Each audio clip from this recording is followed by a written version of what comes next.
What if I told you the moment most Americans think they've won at a car dealership is actually the exact moment they've already lost? Jason believed he was smarter than the average buyer. He wasn't reckless, emotional, or impulsive. For nearly a month, he researched everything before stepping foot inside a dealership.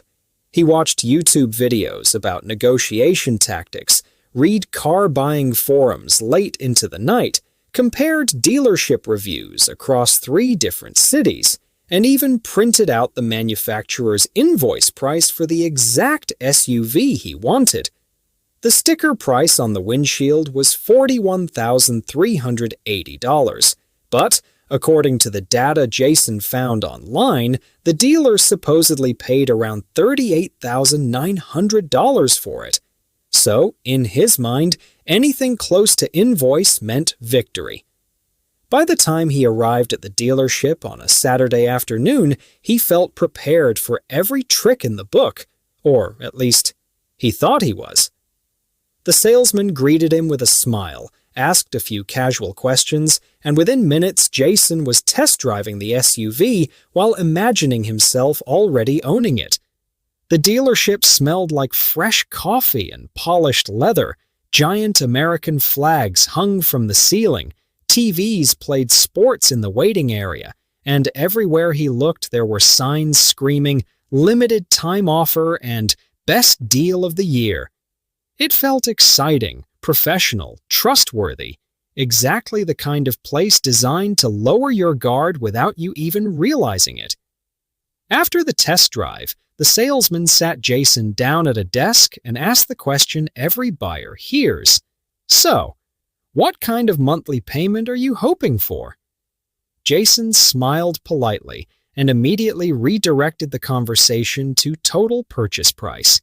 He had learned online that focusing on monthly payments was one of the oldest dealership tricks in the book. The salesman nodded, impressed. "Looks like you've done your homework," he said. Jason felt confident. The negotiation began. Numbers were scribbled onto paper. The salesman disappeared into the mysterious manager's office 3 separate times. Each return came with dramatic sighs and new special approvals.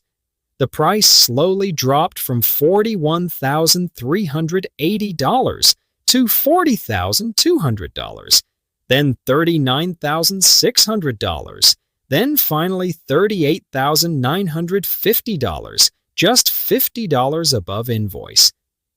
The salesman leaned back in his chair and said the exact sentence Jason would replay in his mind for weeks afterward. "Honestly, man, we're basically losing money on this deal." Jason felt unstoppable. He shook hands, signed papers, drove home in his brand new SUV, and spent the rest of the weekend feeling like he had cracked some hidden financial code most people never understand. But 4 days later, everything changed. Jason's neighbor Mike saw the SUV parked outside and loved it instantly. Same model, same trim, same color. Mike decided to visit the exact same dealership the following weekend.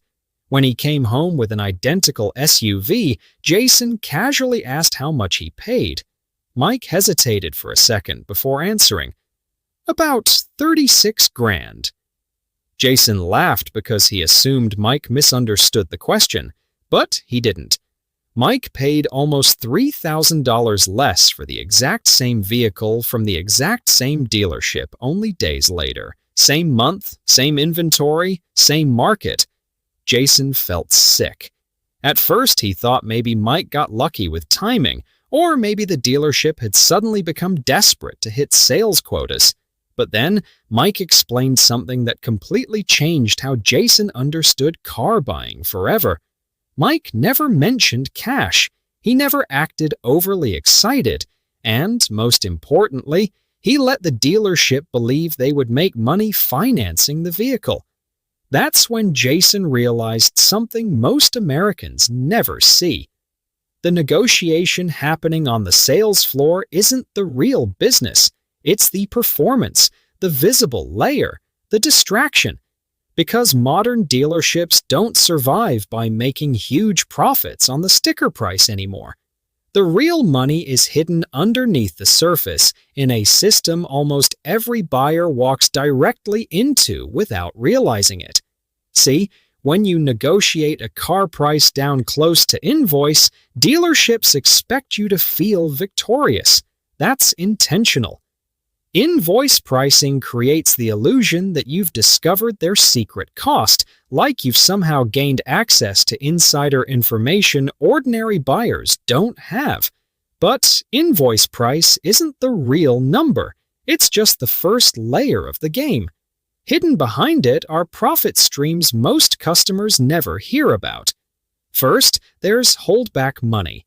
After a vehicle sells, manufacturers quietly send a percentage of the car's sticker price back to the dealership, usually around 2 to 3%. On Jason's SUV, that alone represented nearly $1,000. So even if the dealership sold the SUV exactly at invoice, they were still making money after the deal closed. Then there are manufacturer incentives most buyers never know exist. If a certain model isn't selling fast enough, manufacturers pay dealerships extra cash bonuses to move inventory, sometimes thousands per vehicle. But customers never see these numbers because dealerships aren't required to disclose them. Then there are volume bonuses. These are massive payouts dealerships receive for hitting monthly or quarterly sales targets. Imagine a dealership earning an extra $50,000 simply for selling 15 more cars before the month ends. Suddenly, it makes sense why salespeople become dramatically more flexible near the end of the month. They're not trying to help you. They're chasing a much bigger reward behind the scenes. And that's before you even enter the most profitable room in the entire building. Because once Jason agreed on the vehicle price, the salesman smiled and said, "Great, now we'll get the paperwork finalized." Jason assumed the hard part was over, but in reality, the real business was just beginning. He was led into a smaller office in the back of the dealership. Softer lighting, cleaner desk, different energy. This wasn't the loud, chaotic sales floor anymore. This room felt calm and official. The man behind the desk introduced himself as the finance manager. Jason assumed this person simply handled paperwork, but that assumption cost him thousands. The finance manager isn't just an administrator. In many dealerships, they are the highest paid employee in the building. Because this office is where dealerships quietly generate enormous profits through financing and add-ons buyers barely question after spending hours negotiating. Jason sat down exhausted from the negotiation process, mentally drained, emotionally relieved the price battle was finally over. That exhaustion matters more than most people realize, because dealerships understand human psychology extremely well. By the time buyers reach the finance office, their defenses are down. They stop questioning details carefully because they already believe they won earlier. That's exactly when the finance manager begins rebuilding dealership profit piece by piece. First came the loan. Jason had excellent credit. The bank approved him at a lower interest rate than the one presented in the office, but Jason never saw the original approval. The dealership quietly marked up the rate, adding extra profit into the financing itself. The difference sounded tiny, monthly, almost invisible, but across the life of the loan, it created hundreds of dollars in additional dealership profit. Then came the extended warranty presentation. The finance manager pulled out charts showing expensive repair bills, flashing warning lights, and horror stories about modern vehicle electronics failing after warranties expire. Jason hesitated. The coverage sounded responsible, smart even. After all, this SUV contained touchscreens, sensors, cameras, and complex systems that sounded expensive to repair, so he agreed. Then came gap insurance, then tire protection, then paint protection, then interior stain coverage. Each item individually sounded small compared to the total cost of the vehicle. Another $20 monthly, another $15 monthly, another $10 monthly. Tiny additions layered quietly into the financing structure until Jason barely noticed how dramatically the final cost had increased. And that's the genius of dealership finance psychology. Most people don't evaluate add-ons based on total cost. They evaluate them based on monthly payment impact. An extra $12 a month feels harmless, even if it adds hundreds or thousands long-term. Publicly traded dealership groups in America actually reveal this business model in their financial reports. Companies like AutoNation, Penske Automotive Group, and Lithia Motors openly show that financing and insurance products generate enormous portions of dealership profit. In some cases, the finance office produces nearly as much profit as selling the vehicle itself, which explains why dealerships care so much whether buyers finance or pay cash. And this leads to the biggest misunderstanding in modern car buying. Most Americans believe paying cash gives them maximum leverage. In many industries, that's true. Sellers love immediate payment. But dealerships operate differently because financing itself is one of their most valuable products. When buyers proudly announce, "I'm paying cash," dealerships immediately understand they are about to lose multiple layers of financing profit. No interest markup, no loan reserve, fewer opportunities for warranty bundling, lower chances of gap insurance sales, lower chances of long-term financing revenue. So dealerships compensate by becoming less flexible on vehicle price itself. Suddenly, the negotiation tightens. Discounts disappear. Managers stop finding room in the numbers. Buyers think cash makes them powerful, but inside dealerships, financing buyers are often viewed as more profitable customers worth fighting harder to keep. That's why Mike paid less than Jason expected. Mike let the dealership believe financing profit still existed while negotiating the vehicle price aggressively. Then, after securing the deal, he reviewed the loan carefully to ensure there were no prepayment penalties or major origination fees. Once everything cleared, he paid the loan off quickly before meaningful interest accumulated, legally, transparently, without violating any contract terms. And suddenly, Jason understood the system differently. The dealership wasn't really selling cars the way he imagined. It was selling monthly payments, financing structures, and emotional comfort wrapped around a vehicle purchase. Everything inside the dealership environment is carefully engineered around this reality. The bright lighting, the long negotiations, the waiting periods, the manager trips, the emotional roller coaster. Even the complimentary coffee and friendly conversations serve a psychological purpose. The longer buyers stay emotionally invested, the more likely they are to rationalize extra costs just to complete the process and drive home with the car they already picture themselves owning. Researchers call this commitment escalation. Once humans emotionally commit to a decision, walking away becomes psychologically painful. Dealerships understand this deeply.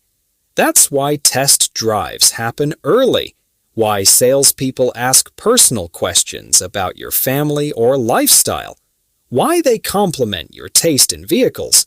They're building emotional ownership before financial commitment even exists. Because once buyers mentally imagine the car as theirs, price resistance weakens dramatically.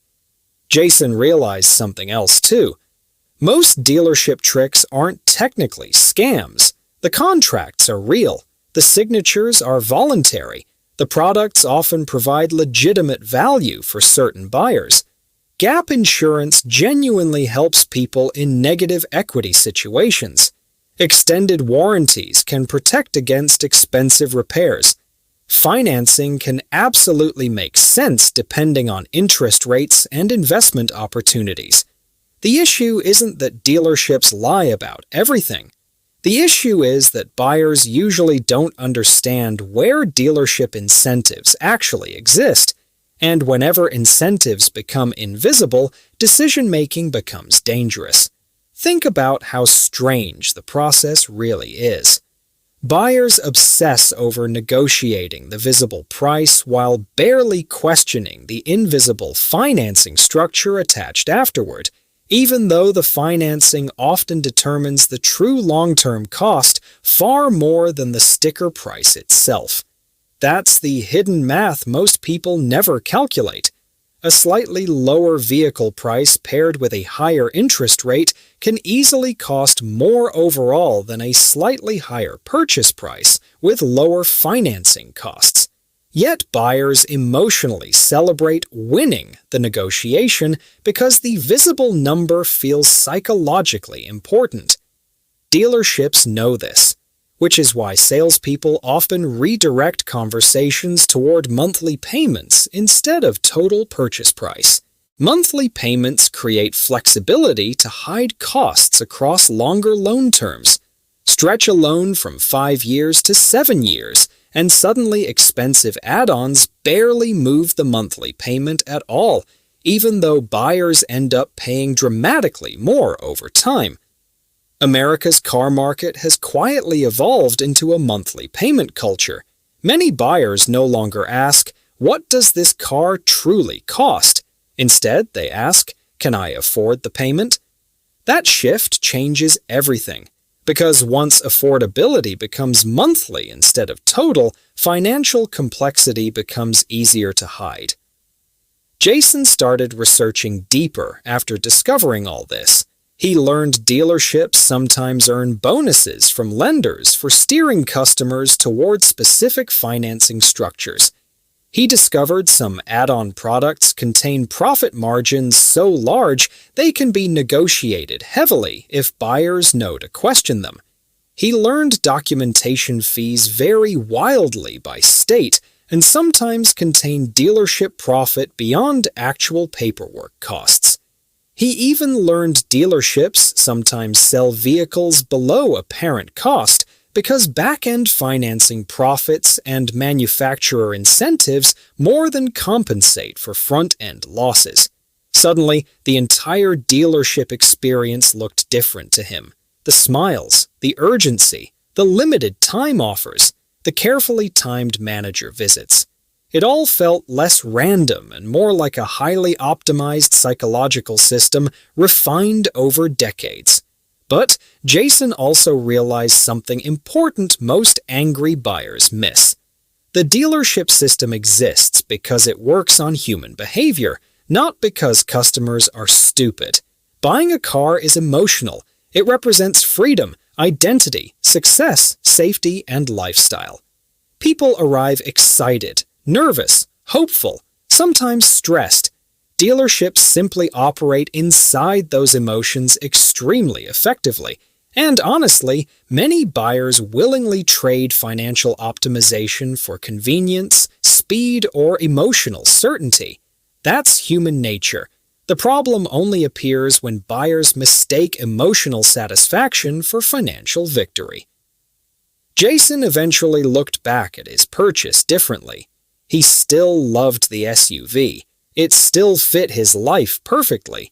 But he no longer believed he had beaten the dealership. Instead, he understood he had participated in a system where every stage was carefully designed around extracting maximum profit from buyers while making them feel smart throughout the process. And once he understood that, he stopped approaching negotiations emotionally. He began focusing on incentives, financing terms, total ownership cost, and exit options instead of chasing the illusion of winning against invoice pricing alone. Because the truth is, the moment buyers become obsessed with feeling victorious, they often stop evaluating the structure underneath the deal itself, And that's exactly where the real money moves. So, the next time you walk into a dealership, remember this. The sales floor isn't the battlefield most people think it is. The real game begins after the handshake, inside the quiet office where exhausted buyers stop asking questions and start signing papers. That's where thousands of dollars quietly change direction without most customers fully realizing it. Jason thought the negotiation was the game. Mike understood the negotiation was only the opening move. And once you understand the difference between those two mindsets, you'll never look at car buying the same way again.